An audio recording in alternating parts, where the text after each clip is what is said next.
My name is Vikas More and this is our YouTube channel. Last time मैंने digestion and absorption पूरा का पूरा complete कर दिया है इस YouTube चैनल पे, और आज से हम breathing and exchange of gases chapter start करने वाले हैं और ये 3 से 4 लेक्चर में कंप्लीट कर दे देंगे. So let's get started. तो भाई फर्स्टली हम what is meaning bye breathing breathing का देखेंगे कि ब्रीदिंग क्या होता है. So firstly let's change the size of fan. Yes, 20 is enough.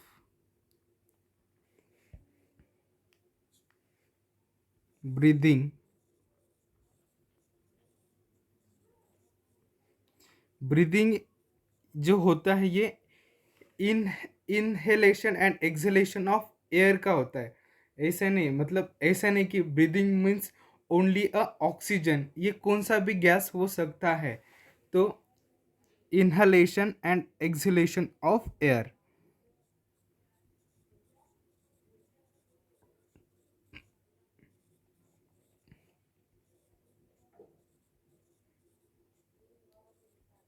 शन of air. उसके बाद हम रेस्पिरेशंस की डेफिनेशन देखेंगे. रेस्पिरेशन, सेलुलर रेस्पिरेशन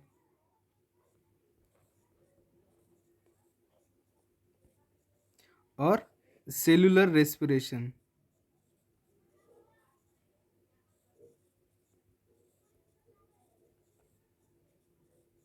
तो देखो, it is the process of break down of micromolecule to release energy और एटीपी इन प्रेजेंस और अब्सेंस ऑफ एयर. अगर प्रेजेंस ऑफ एयर होता है तो एरोबिक रेस्पिरेशन कहते हैं, और अब्सेंस ऑफ एयर होता है तो अनएरोबिक रेस्पिरेशन कहते हैं. तो in short, process of breakdown of macromolecule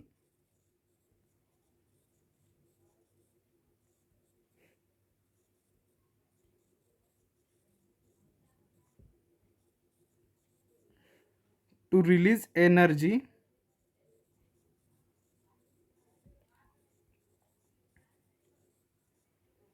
or ATP in presence of air.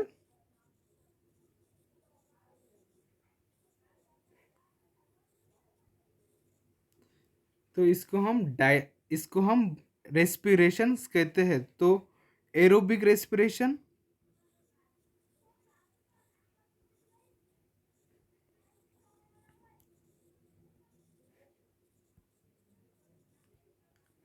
Presence of oxygen,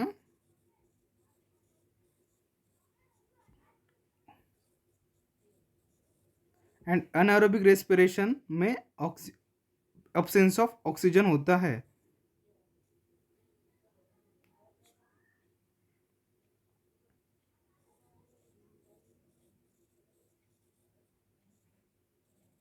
respiration, absence of O2. तो ये हो गया अपना रेस्पिरेशन के बारे में. तो सपोज मतलब जो जो भी इस अर्थ पर है वो रेस्पिरेशंस करता है, मतलब इनहेलेशन एंड एक्सहेलेशन करता है for their need and cell, मतलब उसके सेल्स को ऑक्सीजन पहुँचे पहुँचे, इसलिए वो रेस्पिरेशन करता है. तो हर एक ऑर्गन्स का जो रेस्पिरेटरी ऑर्गन्स है वो अलग अलग होता है. सो हम क्या करेंगे उसको देखेंगे. तो देखो, नेक्स्ट हेडिंग डालते हैं रेस्पिरेटरी ऑर्गन्स.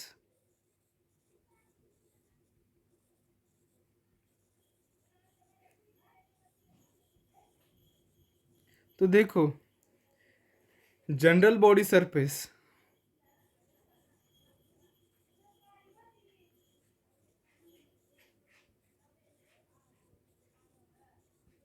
ये किसका है भाई, ये है स्पॉन्जेस का, सिलोंटेरेट्स का, और सिलेंटोरेट्स प्लेटी इसका होता है.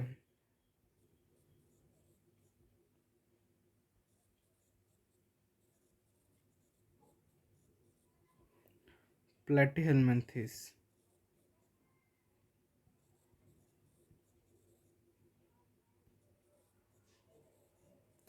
ये exchange O2 with CO2 bye simple diffusion के थ्रू है। ऑक्सीजन मतलब exchange of O2 with CO2 bye simple diffusion के थ्रू ये करते हैं। यहाँ पर लिख simple diffusion, exchange of gases bye simple diffusion.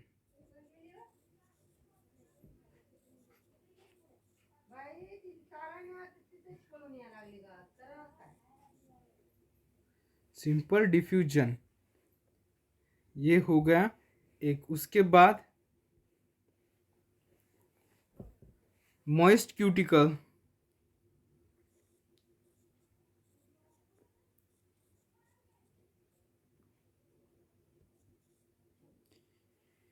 ये होता है अर्थवॉर्म और एडल्ट फ्रॉग में।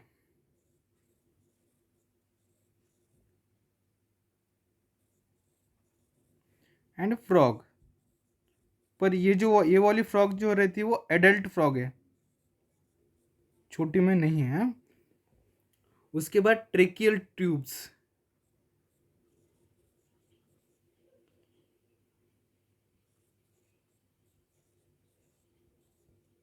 ये गिल, ये इंसेक्ट में होता है।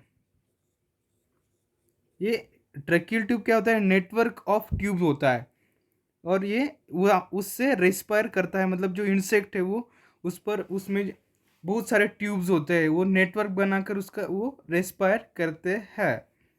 Net tracheal tube, network of tube, ये हो गया। उसके बाद अगर एक्वाटिक में देखें तो गिल्स किसमें होगा भाई, फिश, मोलस्का,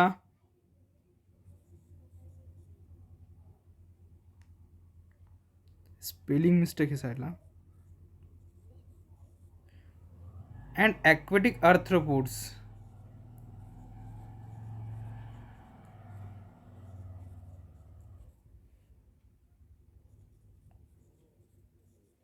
इसमें क्या होता है, गिल्स होते हैं। अपने फिश को जो गिल्स होते हैं ना, ये सपोज ये फिश है और ये फिश है, और यहाँ पर उसको जो गिल्स है वहाँ से वो रेस्पिरेशन करते हैं। उसके बाद आता है लंग्स। लंग्स ये बर्ड्स में होता है, रेप्टाइल्स में होता है और मैमल्स में होता है। Birds, reptile and mammals.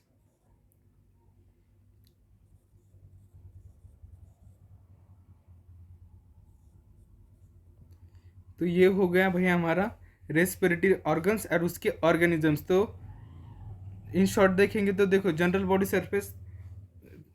Surface के थ्रू कौन सा, स्पंजेस, सिलोंटरेट्स, प्लेटीहेलमिन्थेस, मॉइस्ट क्यूटिकल के थ्रू अर्थवर्म और फ्रॉग करता है। ट्रेकियल ट्यूब के थ्रू इंसेक्ट और नेट इंसेक्ट, गिल्स फिश को होते हैं, मोलस्का एंड एक्वाटिक आर्थ्रोपोड्स, और lungs reptile, birds and mammals. Mammals में हम भी आते हैं, जो हमारा जो लंग्स है वो वेल डेवलप्ड है। तो हम अब बात करेंगे ह्यूमन रेस्पिरेटरी सिस्टम के बारे में।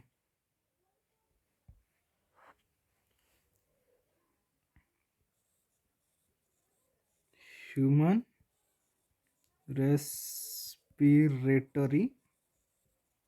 सिस्टम। सो पहले क्या करें, हम पैसेज देखते हैं अपने, जो एयर अंदर कैसे जाती है। तो देखो, एक्सटर्नल नोस्ट्रिल, ये up up side of the lips, lips के ऊपर जो है मेरा वो ये एक्सटर्नल नोस्ट्रिल। उसके बाद यहाँ नेसल चैम्बर होता है, फिर नेसोफेरिंग्स, ओरोफेरिंग्स, लैरिनोफेरिंग्स, उसके बाद फेरिंग्स, फेरिंग्स के बाद ग्लॉटिस, ग्लॉटिस के बाद लैरिंग्स, और उसके बाद ट्रेकिया, ट्रेकिया के बाद ब्रोंकेट्री और रेस्पिरेटरी ट्री। तो देखो, एक्सटर्नल नोस्ट्रिल,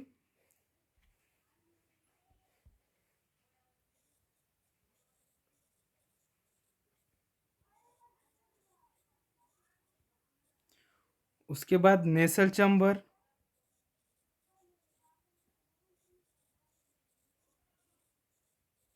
नेसल चैम्बर के बाद जाता है नेसोफेरिंक्स,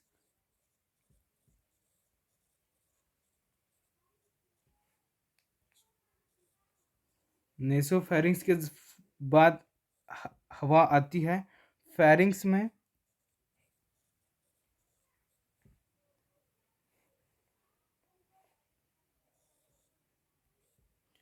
फेरिंक्स के बाद ग्लॉटिस,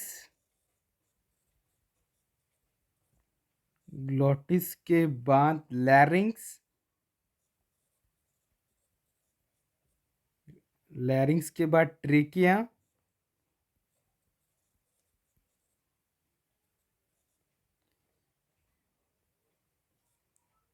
ट्रेकिया के बाद ब्रोंकाइट्री,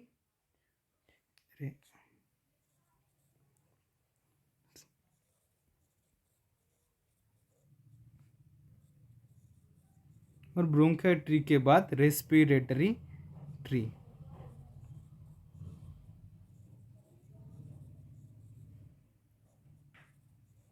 ये अपना पैसेज है, हवा मतलब आउटसाइड एक्सटर्नल नोस्ट्रिल से जाती है, और ये जो लैरिंग्स है ये कार्टिलेजिनस बॉक्स होता है,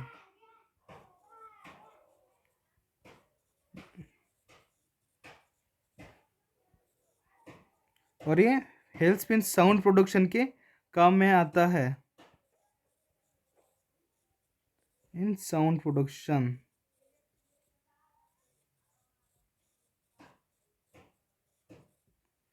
उसके बाद ट्रेकिया,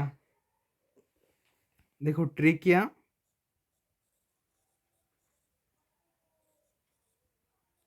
अपना जो ट्रेकिया है इट इज स्ट्रेट ट्यूब रहता है, देखो ये यहाँ मेरे यहाँ से T5 तक जाता है, ये इनकम्प्लीट कार्टिलेजिनस रिंग होती है, it is straight tube.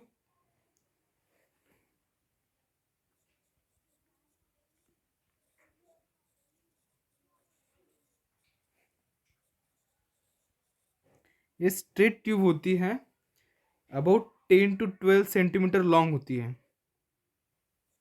About 10 to,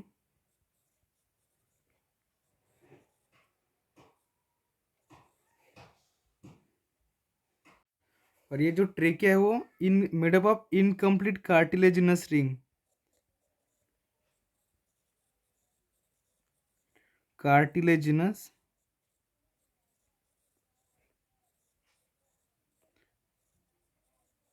और ये कोलैप्स होने से बचाता है, ये जो कार्टिलेजिनस रिंग होती है ना ये मतलब वो ट्रेकिया का कोलैप्सिंग होने से बचाती है, it prevents the trachea from collapsing. Cartilaginous ring जो है ये prevents the trachea from collapsing.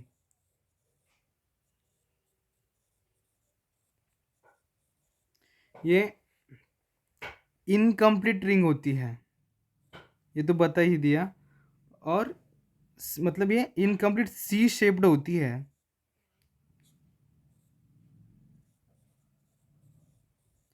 And कितनी 16 to 20 इन नंबर्स होती है, 16 to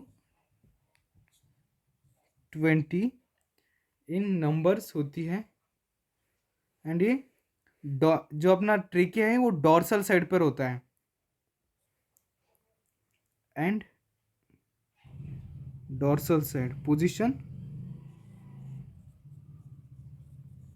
इज डॉर्सल साइड। और जो एंटेरियर होता है वो अपना एसोफेगस जाता है, मतलब सपोज ये मेरा क्या बोलते हैं ट्रेकिया है, तो ये यहाँ ये जो साइड है वो रिंग की बनी वाली होती है, और वो उसके पीछे की साइड वो मतलब ये थोड़ी कट्टी वाली रहती है वो, और वो यहाँ से एसोफेगस एंटर करती है, मतलब उसके पीछे एसोफेगस होता है। तो ये अगर हवा ज़्यादा कम ज़्यादा हो गई तो ये कोलैप्स ना हो जाए, और अपना एसोफेगस भी कॉन्ट्रैक्ट और रिलैक्स करता है ना, तो वो फ्रिक्शन ना हो पाए कि अपना, अगर ये रिंग रिंग ही रह जाती तो एसोफेगस जब कॉन्ट्रैक्ट रिलैक्स कर देता तो वो घिस जाता, तो वो घिस ना जा पाए इसलिए ये पीछे की तरफ से इनकम्प्लीट रिंग रहती होती है। तो ये हो गया डोर्सल इनसाइड। उसके बाद ये जो अपना ट्रेकिया है वो डिवाइड्स होता है दो पार्ट में। Trachea divides into two parts, that is right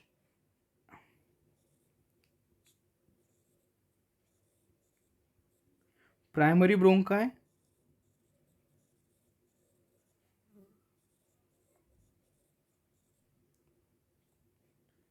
and left primary bronchi.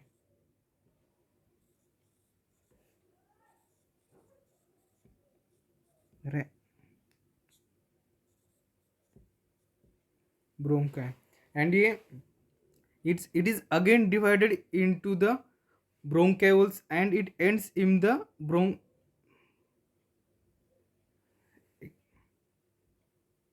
and these primary and secondary bronchioles forms secondary, tertiary, and terminal bronchioles forms secondary, tertiary,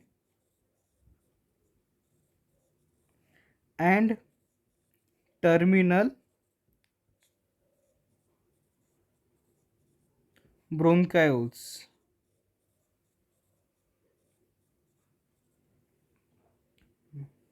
And it ends in and it ends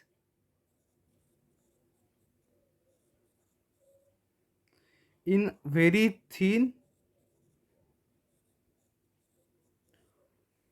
bronchioles. ये हो गया अपना trachea, और trachea से मतलब ये trachea जा रहा है मेरा ये वर्टि थोरेसिक कैविटी के अंदर से, और जो मेरा फिफ्थ वर्टिब्रा है वहाँ से वो मतलब ऐसा डिवाइड कर रहा है, ये राइट साइड पर और ये लेफ्ट साइड पर ब्रोंका हो गया। और उसके बाद सेकेंडरी, उसके जो यहाँ से सेकेंडरी टर्शरी ब्रोंका, देखो हम डायग्राम से समझेंगे अब इसको थोड़ा सा।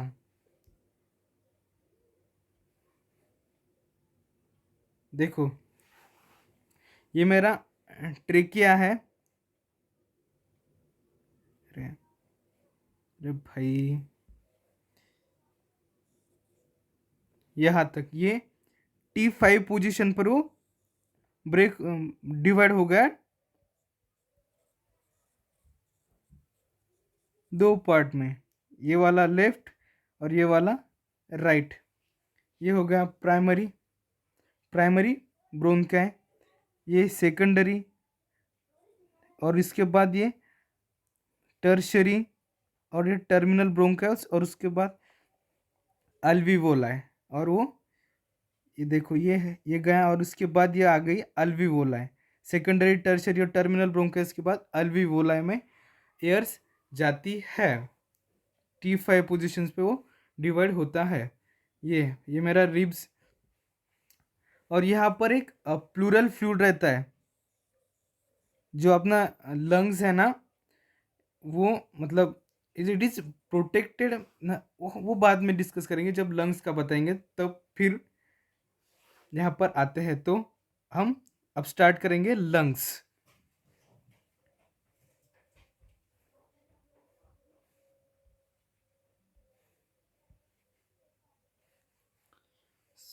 लंग्स भैया,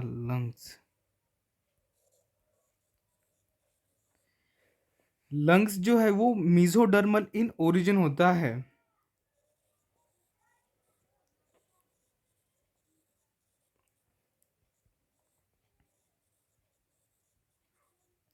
दो लंग्स होते हैं भाई, टू लंग्स, एक राइट और left. Colour pinkish in colour.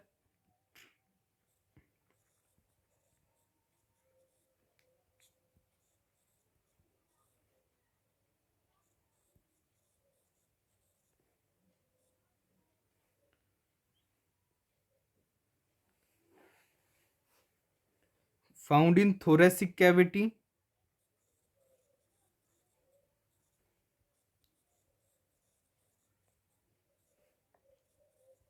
और ये एयर टाइट होती है and protected by rib cage.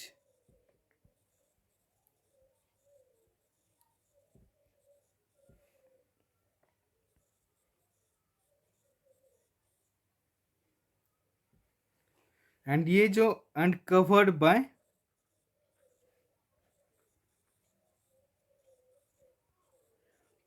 To double layer pleura.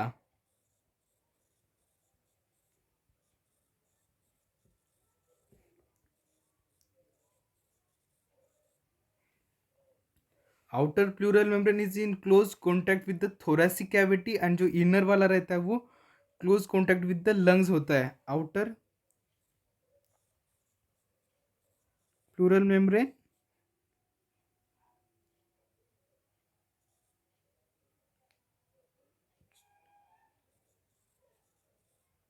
Membrane close contact with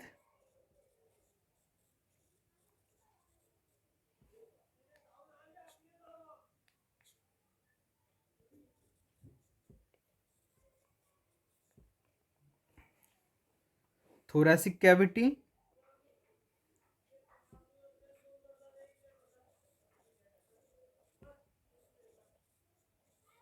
and जो आउटर वाला होता है is in close contact with lung surface. और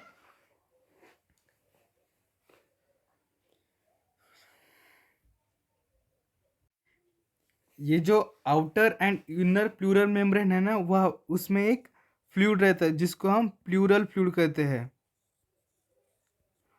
फ्लूइड। और ये इट हेल्प्स इन फ्रिक्शन, मतलब ये फ्रिक्शन टू होने नहीं देता, प्रिवेंट फ्रिक्शन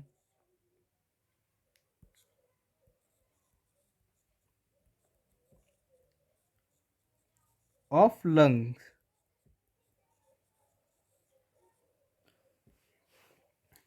तो ये हो गया।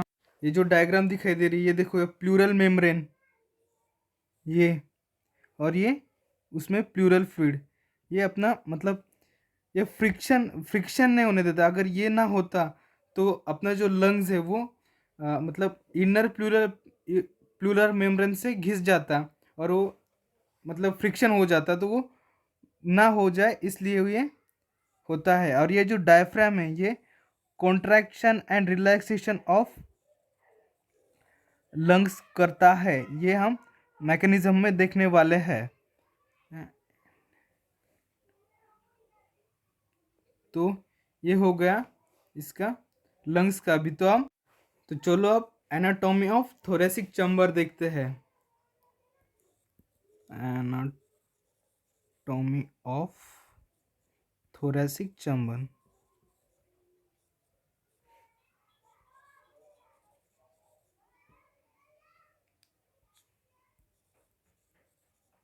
तो देखो, एंटीरियर सरफेस पर में क्लेविकल होता है,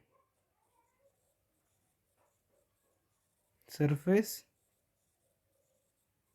clavicle. Posterior surface diaphragm.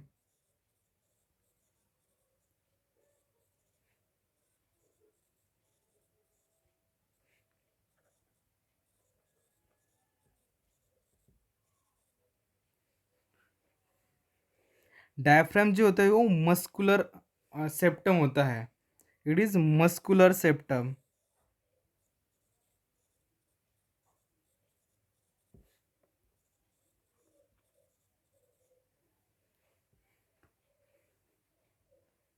And ये अपना जो सेपरेट करता है, मतलब एब्डोमिनल कैविटी एंड मतलब जो अपना डाइजेस्ट स्टमच है और वो रेस्पिरेटरी सिस्टम है, उसको इसके बीच में रहता है। ऐसा देखो ना, ये ऐसा हो, ये अपना डायफ्राम हुआ, यहाँ पर लंग्स, और यहाँ पे अपना स्टमच, मतलब ये डिवीजन का काम करता है। उसके बाद dorsal surface, vertebral dorsal surface पर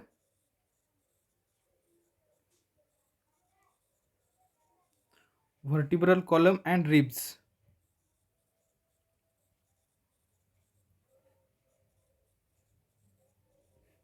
एंड रिब्स होते हैं।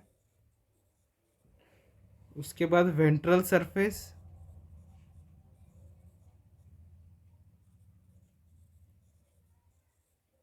वेंट्रल पे क्या होता है भाई, sternum and ribs.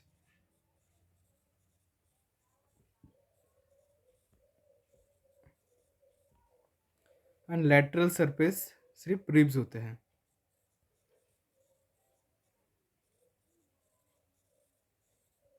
Ribs.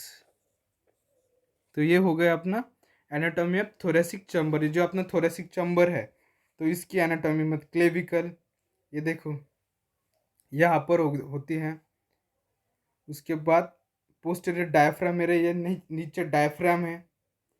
Dorsal surface, vertebral columns and ribs, ये जो एक दो ये जो है ये रिब्स है।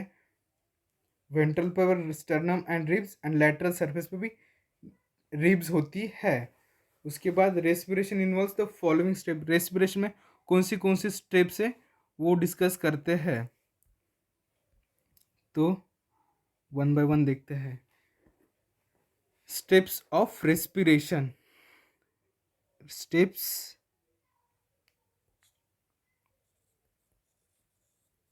Involve in respiration. तो पहला है भाई ब्रीदिंग।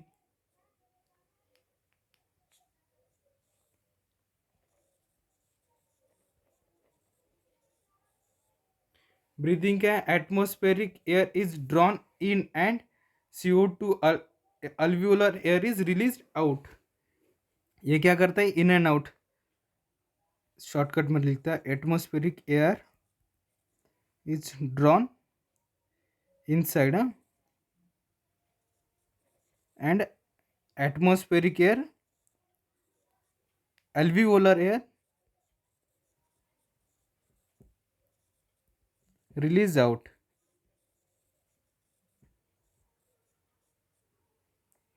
उसके बाद डिफ्यूजन ऑफ गैसेस।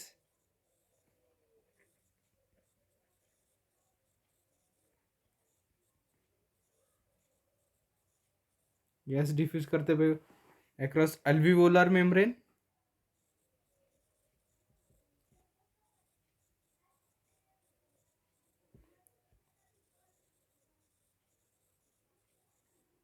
उसके बाद transport of gases by blood.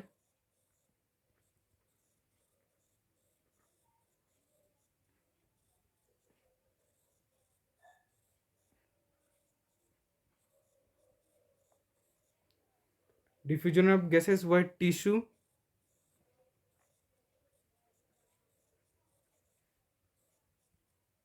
Of gases via tissue. और उसके बाद utilisation of O2 via tissue, पांचवा।